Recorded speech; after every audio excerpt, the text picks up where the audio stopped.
President, Senator from Tennessee. I ask consent to speak as if in morning business. Without objection. Thank you. Mr. President, let me begin where the majority leader stopped. It's a true story about the tunnels. Senator Corker was curious about smuggling supplies from Egypt to Gaza. Others of us might have asked somebody about that, not Bob Corker. He hailed a Jeep, rode to the border, inspected the tunnels, took photographs, and as the majority leader said, when he met with Benjamin Netanyahu that afternoon, showed him the photographs. Netanyahu was startled. The Prime Minister of Israel might have been surprised by Bob Corker's conduct, but none of us who knew Bob Corker were surprised. As Senator McConnell said, Bob Corker is always a man on a mission, with little regard for the obstacles in the way. In 1978, age 25, he had saved about $6,000, and he started the construction company. A friend of mine in Maryville, my hometown, worked for him as he built a construction company, as he built a shopping center in Blount County. And my friend said, I always knew that Corker was going to amount to something. After his experience in Haiti that Senator McConnell discussed, he also began to apply his skills at construction to help find decent homes for nearly 10,000 people in Chattanooga. I met Bob Corker 25 years ago. It was 1993. His friend Jimmy Haslam, who was his roommate at the University of Tennessee, called me and said he had this friend who was thinking about public service and he wondered if I would talk to him. Jimmy Haslam is today the owner of the Cleveland Browns. When they first knew each other, I believe, according to Corker, they spent a lot of their time sitting on the roof of the fraternity house at the University of Tennessee drinking beer. Nevertheless, Bob Corker and I walked up and down the beach at Hilton Head, South Carolina, for what must have been an hour and a half. And in his typical Bob Corker way, he was weighing both sides, all sides of the issue. Should I run for the United States Senate? Should I run for governor of Tennessee, which might be better suited to somebody with his executive background? He ran for the United States Senate in 1994, which would have been a very good year for a Republican to do that, with one exception. He had a primary, and he was defeated by Bill Frist, a doctor who had never before been involved in politics. Some people said that it really amounted to Frist for these two rookies who were running against each other in a primary. Frist just spent more of his money to beat Corker than Corker spent of his to beat Frist. In any event, Frist came here and served as majority leader of the United States Senate. Of course, that didn't slow Bob down more than about 10 minutes. The new governor of Tennessee, Don Sundquist, invited him to become, in effect, the chief operating officer of our state government. There we saw the first indications of diplomacy that we now see today in his work around the world.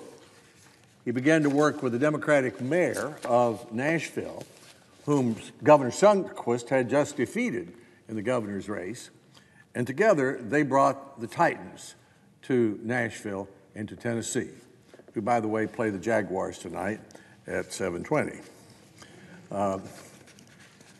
Bob earned so much respect from the Democratic legislature that existed then that they tried to persuade him to run for governor as a Democrat. But he said no, and he returned to Chattanooga and jumped back into business.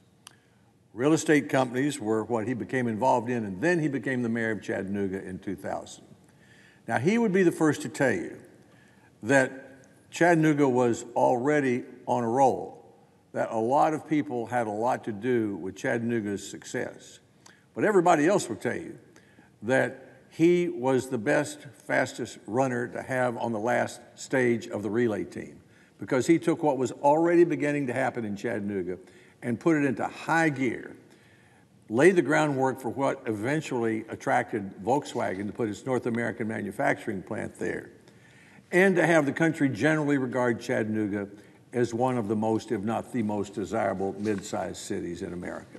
He was enormously successful as a mayor. Then in 2006, The man who had defeated him in his Senate race 12 years earlier decided to retire from the Senate, and Bill Frist persuaded Bob Corker to run for his seat. Maybe Bill Frist didn't tell Bob the whole story. That was a tough year for Republican candidates, and it was a difficult race. It was the closest race in our state's history for the United States Senate, and Bob nearly lost it. But he did something that almost no one would do, whether they're a politician or an executive. 6 or 8 weeks before the election, he understood he was about to lose it. He completely changed what he was doing. He moved his campaign headquarters to Nashville. He hired a new team. He began to tell the story of who Bob Corker really is instead of some Washington ad man's version of it. And so we began to learn about his interest in Haiti and about the 10,000 people whose homes he had helped find in Chattanooga, and about his work to restore that city and to lead our state and to recruit the Titans. People like that. He was elected.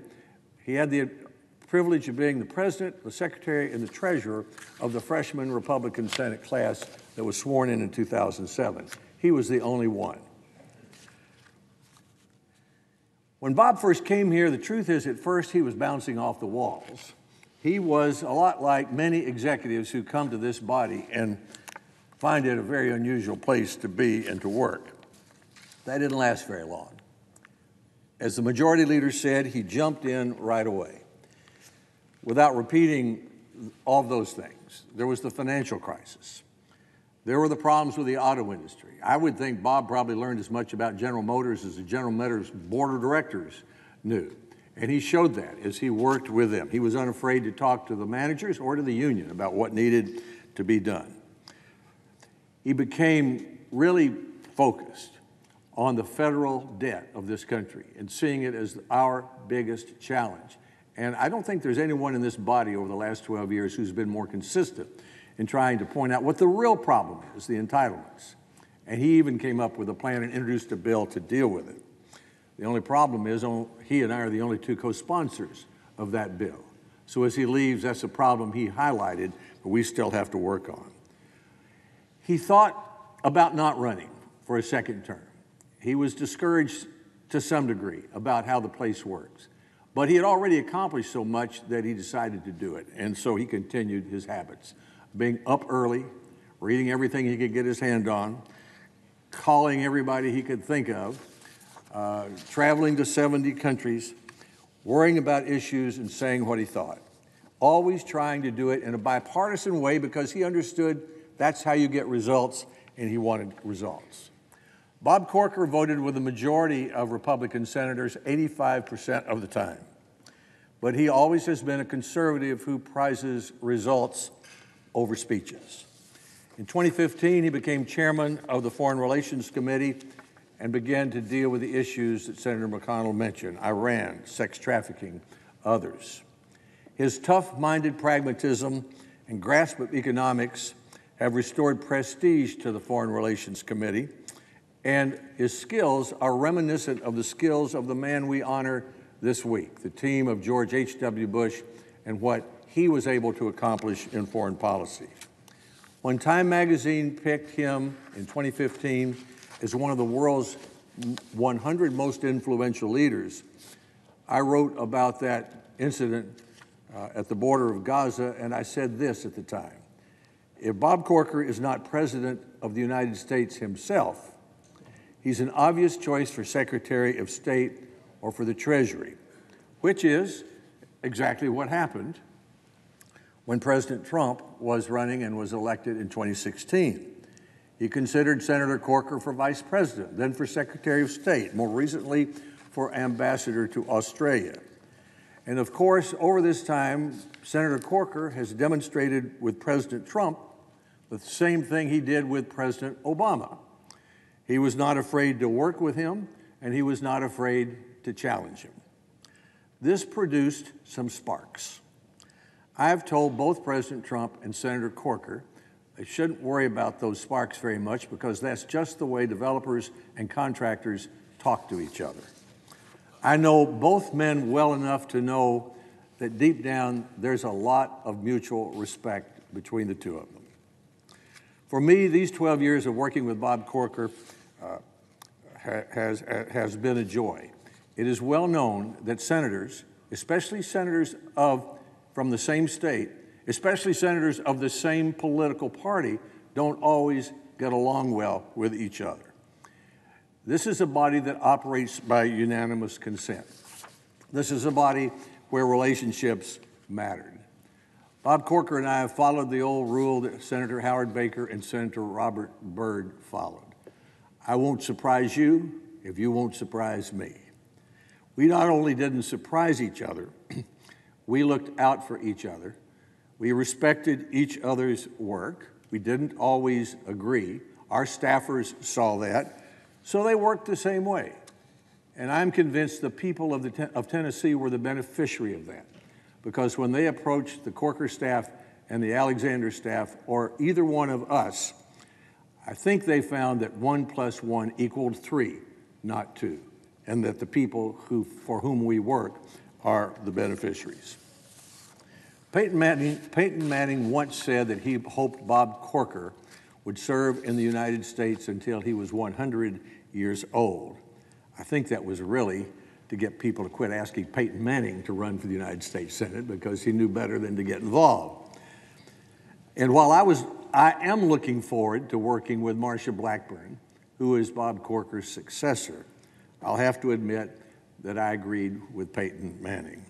Bob Corker has done as a United States Senator what every Tennessean, every American should hope a United States Senator would do.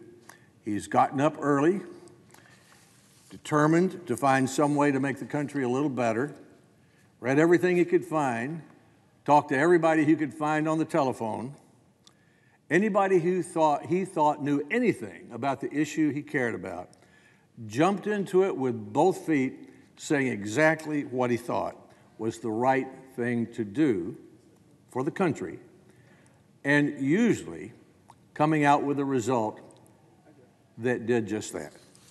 It's been a privilege to serve with him and to know better Elizabeth and their wonderful family. I look forward to watching what has to be one of the best upcoming shows in town, which will be whatever Bob Corker decides to do next. Thank you, Madam President. I yield the floor.